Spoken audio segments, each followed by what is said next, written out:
did, and the two just are not similar. Senator Paul. Thank you for coming today. It's not often that I get to compliment the president. I can probably count the number of times maybe on one hand. But when I first heard that the president was going to come to Congress, boy, was I pleasantly surprised. I was proud that he was my president. I didn't vote for him, and I still am opposed to him quite a few times. But I was proud that he did this.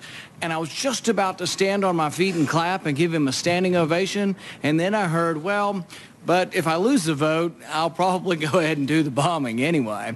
And so it does concern me. I want to be proud of the president, but every time I'm just about there, then I get worried that really he doesn't mean it, that he's going to sort of obey the Constitution if he wins. So I heard Secretary Kerry say, if we win, sure.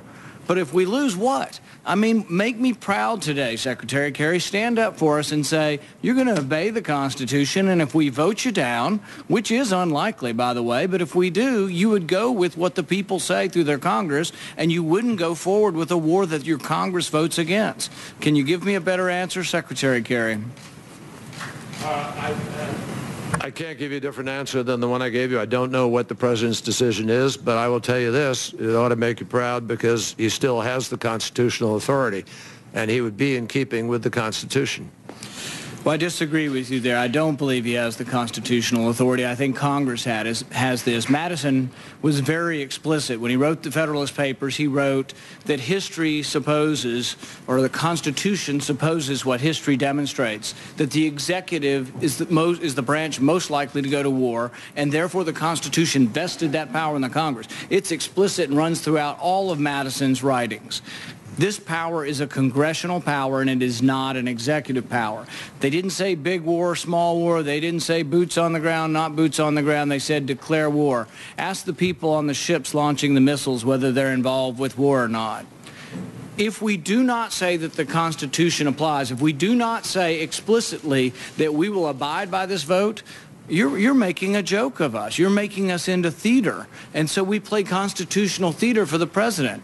If this is real, you will abide by the verdict of Congress. You're probably going to win. Just go ahead and say it's real, and let's have a real debate in this country and not a meaningless debate that in the end you lose and you say, oh, well, we had the authority anyway. We're going to go ahead and go to war anyway. A couple of items. Senator, I assure you there's nothing meaningless, and there is everything real. Only if you adhere to what we vote on. Only if our vote makes a difference. Only if our vote is binding is it meaningful. And I will leave to the man who was elected to be President of the United States the responsibility for telling you what his decision is if and when that moment came. But the president intends to win this vote, and he's not going to make prior announcements. We've had a lot of discussion about, whether or not we're going to make the world safer with this. Somehow we're going to have less chemical weapons. But I think that's an open question. And I think it's conjecture at best. You can say, oh, well, we think Assad will be less likely to launch chemical weapons after this. We may be able to degrade his capacity somewhat. He's got 1,000 tons. Are we going to wipe it out? Most reports I hear say we're not even probably going to directly bomb chemical weapons because of what might happen to the surrounding population. So my guess is he still will have the ability. Most people say Assad acted very illogically. Why would he release chemical weapons on his own people when it brought the anger and enmity of the entire world? So he's already acting irrationally or illogically. Now we're going to deter him, and he's going to act in a rational manner. I think it's equally likely that he either does it again or he doesn't do it.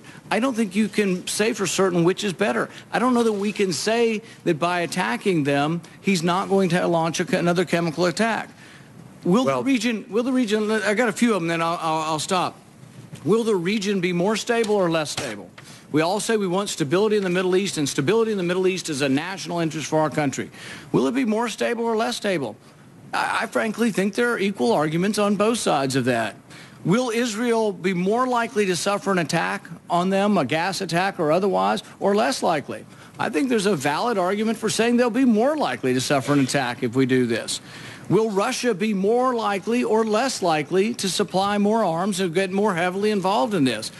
I think there's a valid argument that they may become more likely to be involved. Iran, more likely or less likely to be involved with this. If Iran gets involved, more likely or less likely that Israel launches a reprisal attack on Iran. There are all kinds of unknowns that I can't tell you absolutely the answer, and neither can you, but I think there's a reasonable argument that the world may be less stable because of this, and that it may not deter any chemical weapons attack.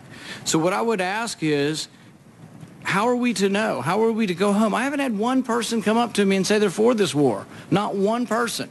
We get calls by the thousands. Nobody's calling in favor of this war.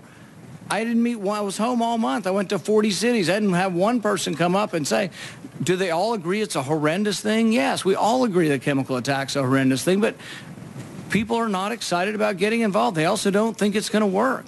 And they're skeptical of what will occur with this. But I'd appreciate your response and try to reassure the rest of us, one, that the vote is meaningful and valid, that you'd adhere to it, and also that you're convinced that all of these different items will be better, not worse, by this attack. Well, Senator, I'd be very happy to do that. Will Israel be more likely to suffer an attack, or will they be safer? Will they be less safe? I can make it crystal clear to you that Israel will be less safe unless the United States takes this action. Iran and Hezbollah are two of the three biggest allies of Assad. And Iran and Hezbollah are the two single biggest enemies of Israel. So if Iran and Hezbollah are advantaged by the United States not curbing Assad's use of chemical weapons, there is a much greater likelihood that at some point down the road, Hezbollah, who has been one of the principal reasons for a change in the situation on the ground, will have access to these weapons of mass destruction. And Israel will for certain be less secure. But I would also argue that it would be more likely that Hezbollah will attack because of this attack in response. And Israel feels quite confident of its ability to deal with Hezbollah if they were to do so.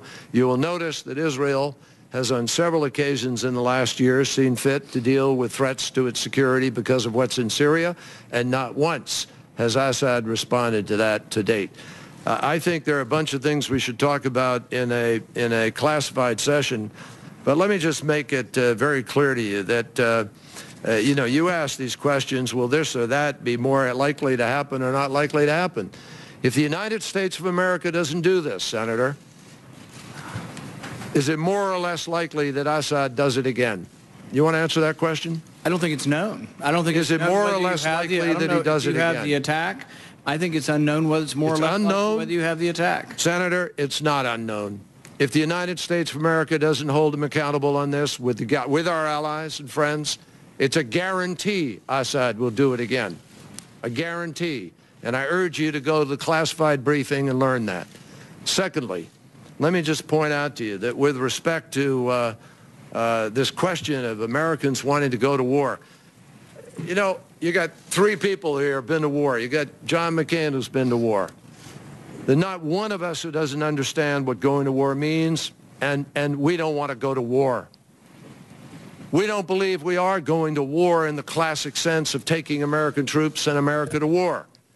The president is asking for the authority to do a limited action that will degrade the capacity of a tyrant who has been using chemical weapons to kill his own people. But I think by doing so, you announce... It's limited. By doing so, you announce in advance that your goal is not winning. But that's not... And I think the last 50 years of secretaries of defense would say, Senator, if your goal is not to win, win, you shouldn't be involved. Do you want to go to war in Syria? Of course not. Everybody, 100% of Americans will say no. We say no. We don't want to go to war in Syria either. It's not what we're here to ask. The president is not asking you to go to war. He's not asking you to declare war. He's not asking you to send one American troop to war. He's simply saying we need to take an action that can degrade the capacity of a man who's been willing to kill his own people by breaking a nearly 100-year-old prohibition, and will we stand up and be counted to say we won't do that? That's not, I just don't consider that going to war in the classic sense of coming to Congress and asking for a declaration of war and training troops and sending people abroad and putting young Americans in harm's way. That's not what the president is asking for here. General, do you want to speak of that, all to that? No, not really, Secretary. Thank you for offering. I'd pull the rug out from under there.